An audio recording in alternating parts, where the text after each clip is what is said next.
မင်္ဂလာပါမိတ်ဆွေတို့ရေ movie set ဝေးမှာကြိုဆိုပါတယ်ဒီနေ့မှာတော့ The Shaolin Boy ဆိုတဲ့ action comedy ရုပ်ရှင်ကိုပြန်လည်သုံးသပ်ပေးသွားမှာပါ spoiler ပါဝင်နိုင်တဲ့ကြောင့်သတိထားကြည့်ရှုပါ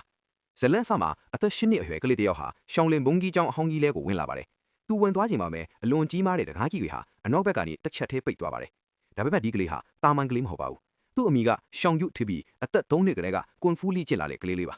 ဒီနေ့မှာတော့သူ့ဘဝရဲ့အကြီးဆုံးစမ်းသပ်မှုကိုရင်ဆိုင်ရတော့မှာဖြစ်ပါတယ်ကျောင်းအတွင်းမှာရှောင်းယူဟာအစင်မြင့်ကျောင်းသား3ယောက်နဲ့တိုက်ခိုက်ရပါမယ်မိခိုးတိုင်မလောင်ကုန်ကန်သူတို့ကိုအနိုင်ယူနိုင်ရင်ပါစမ်းသပ်မှုအောင်မြင်ပါပါ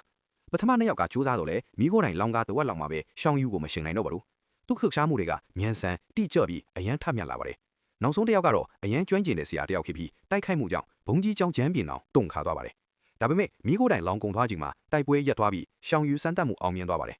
အပြင်းထွက်လာတဲ့အခါဆရာကြီးကမင်းကိုအဆင့် bronze ကျောင်းသား3ယောက်ကအမှတ်88.8ပေးထားတယ်ငါအမှတ်နဲ့2မှတ်ပဲကွာတယ်လို့ပြောပါတယ်နောက်ပြီးဆရာကြီးကမိမိဘာတွေမင်းကိုဒီမှာထားခဲ့တာကလေးကမင်းဒီတောင်တန်းတွေကတခါမှမထွက်ဘူးဒါပေမဲ့အခုကိုရီးယားကကျောင်းတစ်ကျောင်းကမင်းကိုလဲလှယ်ကျောင်းသားအဖြစ်တောင်းဆိုထားတယ်လို့ပြောပါတယ်ကိုရီးယားမှာတော့ချွန်နန်ဆိုတဲ့အသက်15နှစ်အရွယ်တက်ကွန်ဒိုအရေးကြီးမြင့်ကျောင်းသားကိုတွေ့ပါတယ်သူဟာကျောင်းရဲ့ကိုခံပညာကလပ်ခေါင်းဆောင်ပါသူ့ညီမလေးရှန်ရှန်ကဂုံယူစွာကြည့်နေပြီးကလပ်မန်နေဂျာလန်လက်သူ့ညီလေးဘေလက်ရှိပါတယ်သူတို့ဟာသိပ္ပံပညာရှင်ဒေါက်တာဂျန်ရဲ့ကလေးတွေဖြစ်ပါတယ်ညမှာဒေါက်တာဂျန်ကဗီဒီယိုကောလုပ်ပြီးအလုပ်ကြောင့်အိမ်ပြန်မလာနိုင်သေးဘူးမင်းလူကိုယ်တိုင်ဂိူးစိုက်ကြလို့ပြောပါတယ်လန်ကတော့မမေဆုံးဘင်းအောင်အိမ်မှာနေလာမယ်လို့ကတိပေးထားပေမဲ့အဖေအမြဲတမ်းမရှိဘူးလို့မကျေနပ်စာပြောပါတယ်ဒါပေမဲ့ဒေါက်တာဂျန်ကအဖေမင်းတို့အတွက်လက်ဆောင်တစ်ခုပို့ထားတယ်ဒါကအဖေရဲ့နှစ်ရားစွာသူတည်တဲ့အရာလတ်ပြလို့ပြောပါတယ်တစ်ဖက်မှာတော့လက်နက်ကင်လူဆိုးဖွဲ့တစ်ဖွဲ့ဟာဒေါက်တာဂျန်ရဲ့စံသက်ခန်းကိုဝင်ရောက်ဖမ်းဆီးပြီး Turing 9ဆိုတဲ့ Lewat project ကိုရှာဖွေနေပါတယ်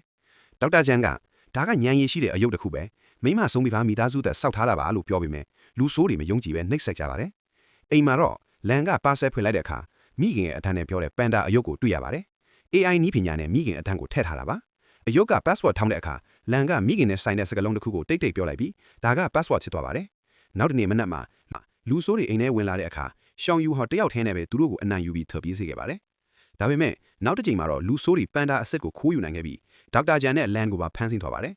လန်ရဲ့ဟတန်ကြောင့် Turing 9ကအလိုလျောက်ဖွင့်သွားပြီးလူဆိုးကောင်းဆောင်မစ္စတာရှင်ကအောင်ရင်ပြီလို့ထင်ပါတယ်ဒါပေမဲ့ရှောင်းယူချူနန်ဘေးတို့ပူပေါင်းပြီးလူဆိုးတွေကိုတယောက်ပြီးတယောက်အနိုင်ယူပါတယ်နောက်ဆုံးမှာဒေါက်တာဂျန်ရဲ့ project ကိုပြန်လဲရယူနိုင်ခဲ့ပါတယ်ရဲတွေရောက်လာပြီးလူဆိုးအလုံးကိုဖမ်းဆီးသွားပါတယ်ဒေါက်တာဂျန်ကနောက်တစ်ခါတင်တို့ကိုမခွာတော့ဘူးလို့ကတိပေးပါတယ်ကျောင်းအခမ်းအနားမှာတော့ရှောင်းယူနဲ့တူတငယ်ချင်းတွေကိုရဲများကကူညီမှုတွေဂုဏ်ယူချီးမြှင့်ပါတယ်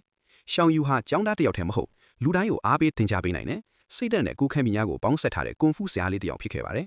ဒီဇာတ်လိုင်းကိုကြိုက်နေတဲ့ဆိုရင် follow လုပ်သွားလို့ရပါတယ်ဗျာ